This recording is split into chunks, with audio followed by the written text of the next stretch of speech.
आज हम इस वीडियो के माध्यम से कर्म के प्रभाव के संदर्भ में बातचीत करेंगे। ईमानदारी से अगर देखा जाए तो कोई भी कर्म व्यर्थ नहीं होता है। इसका कारण यह है कि हर कर्म अपना प्रभाव छोड़ता है और इस प्रभाव से चाहे मानव हो या कोई दूसरी चीज़ हो, उससे वंचित रहने की क्षमता नहीं होती है। मानव चेतनशील प्राणी होता है, उसे कर्म से पीड़ा व दुख भी होता है, उसे कर्म से सुखद अनुभूति भी होती है, फल की भी प्राप्ति होती है, सफलता असफलता की भी प्राप्ति होती है। इसलिए मानव के लिए यह आवश्यक होता है कि वह ऐसे कर्म को ना करे, ऐसे कर्म से दूर रहे जो उसके ऊपर प्रतिकूल प्रभाव डालने वाले हों, और वह ऐसे कर्म को करे जो उसके लिए अनुकूल हों, उसको सफलता दिलाने वाले हों, उसके लिए शांति, सुखद एवं जीवन का मार्ग उपलब्ध कराने वाले हों, जो उसकी विकास, उन्नति, समृद्धि में सहायक हों। इसका कारण यह है कि कोई भी मनुष्य अपने ही कर्म से पीड़ा व दुख सहन करता हुआ जीवन जिए, इससे बड़ी और कोई दुख की बात किसी मनुष्य के लिए नहीं हो सकता है। मनुष्य के कर्म के प्रभाव को जानने के लिए मनुष्य के द्वारा किए जाने वाले समस्त कर्मों को ज्ञान की दृष्टि से दो भागों में विभाजित किया जाता सकता है। मनुष्य का अंतःकर्म और दूसरा मनुष्य का बाह्य कर्म। मनुष्य का अंतःकर्म जैसे सोचना, विचार करना, निर्णय लेना, तर्क करना आदि ये कर्म मनुष्य के अंतःकर्म होते हैं। ऐसे कर्म केवल कर्ता को ही प्रभावित करते हैं। कर्ता के अलावा कोई अन्य मानव या कोई भिन्न चीज़ ऐसे कर्मों से प्रभावित नहीं होती है और ना उस पर किसी तरह का प्रभाव पड़ता है। किंतु जहाँ तक बाह्य कर्मों का बात है, बाह्य कर्म का प्रभाव कर्म के करने वाले पर भी पड़ता है और कर्म के प्रभाव के संसर्ग में आने वाले अन्य मानव वर्ग, मानव समाज तथा बृहद रूप में प्रकृति एवं मानव सहित इसमें विद्यमान समस्त चीज़ें पर भी प्रभाव पड़ता है। इसका उदाहरण है प्रकृति में विद्यमान प्रदूषण और प्रदूषण जन्य दुष्प्रभाव। प्रदूषण मानवीय कर्मों का ही प्रतिफल है और प्रदूषण जन्य हानि, नुकसान व दुष्प्रभाव प्रदूषण जन्य कर्मों का प्रतिफल है। अगर मनुष्य द्वारा अपने कर्मों से प्रकृति में प्रदूषण नहीं फैलाया जाता तो प्रकृति अपने मूल एवं स्वरूप में रहती, स्वस्थ रहती, उसमें किसी तरह का विकृति नहीं जन्म लेती और वह किसी के लिए हानि व पीड़ा का कारण नहीं बनती। तो मनुष्य का जो बाह्य कर्म होता है वह कर्ता ही नहीं, अकर्ता के ऊपर भी अकर्ता अर्थात अन्य मानव समाज एवं वर्ग पर भी अपना प्रभाव छोड़ता है। इसका परिणाम यह होता है कि अगर कर्म किसी को पीड़ा व दुख देता है तो वह प्रतिक्रिया स्वरूप कोई कर्म करता है जो कर्ता के लिए पीड़ाकारक होता है। इसी तरह से कोई अन्य कर्म से प्रभावित होकर के कर्ता पुनः कोई ऐसा कार्य करता है जिससे दूसरा व्यक्ति पीड़ित व दुखित होता है। इससे कर्ता अकर्ता सारे लोग कर्मजन पीड़ा व दुख सहन करते हैं। आज मनुष्य मानव समाज में पीड़ा, दुख, अशांति, संघर्ष, अविश्वास आदि सब का मूल कारण मानव का कर्म है और मानव का अज्ञानजन कर्म है। कर्म का प्रभाव मानव को यह बताता है कि उसके लिए अमुक कर्म क्या है और उसे अमुक कर्म के साथ किस तरह का व्यवहार रखना चाहिए।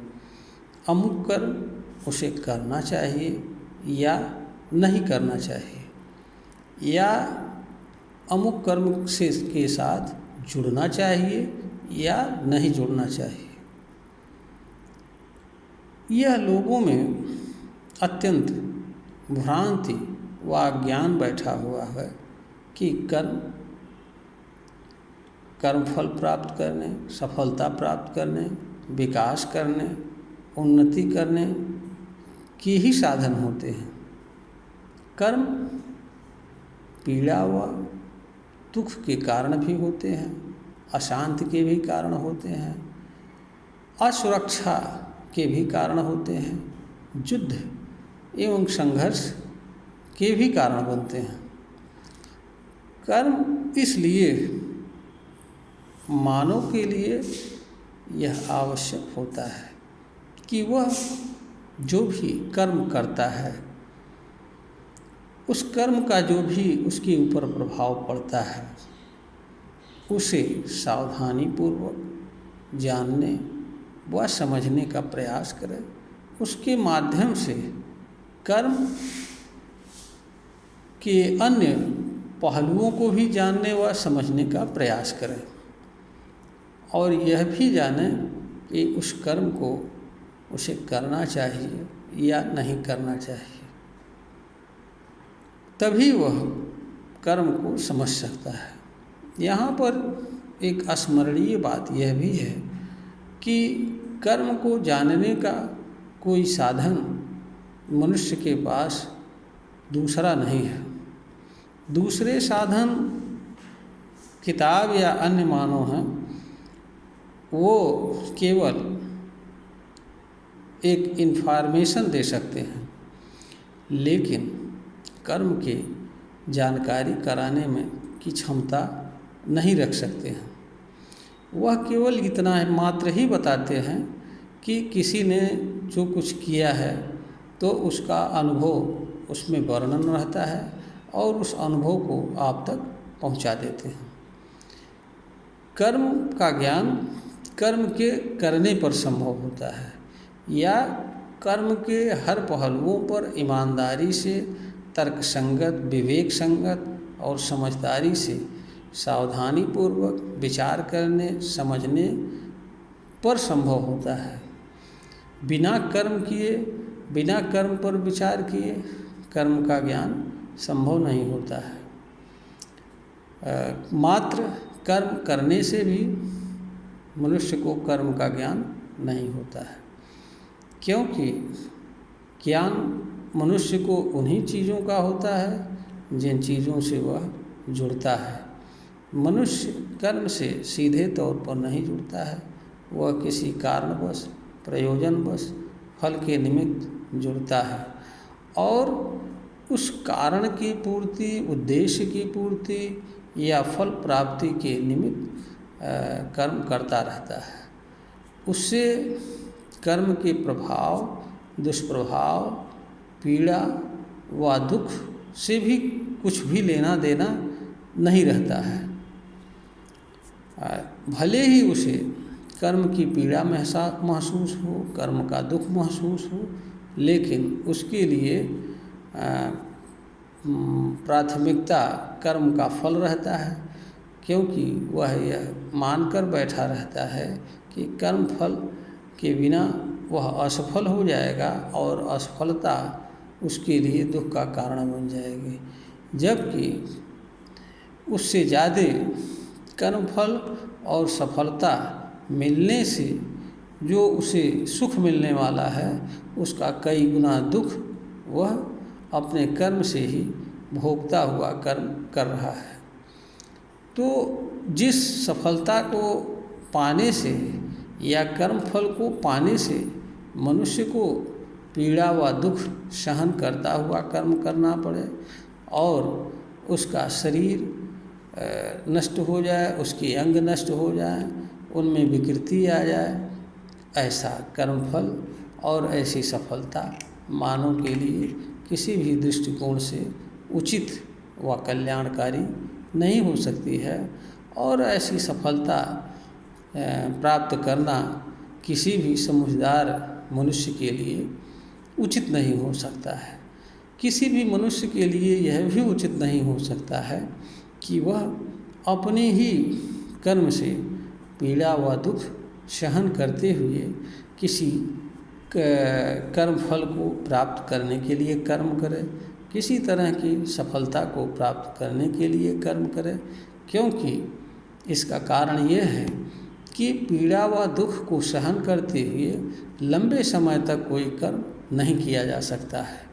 इस तरह से कर्म करते हुए सफलता की भी उम्मीद बहुत कम रहती है, नहीं के बराबर रहती है, और कर्म फल का मिलना भी एक तरीके से नहीं के बराबर रहता है, क्योंकि मनुष्य पीड़ा व दुख सहन करते हुए किसी निश्चित लक्ष्य तक या किसी निश्चित समय तक ही कोई कर्म करता है। ऐसी तरह के कर्म को करते हुए मनुष्य एक निश्चित समय सीमा में ही कार्य करने के अयोग्य नहीं रह जाता है।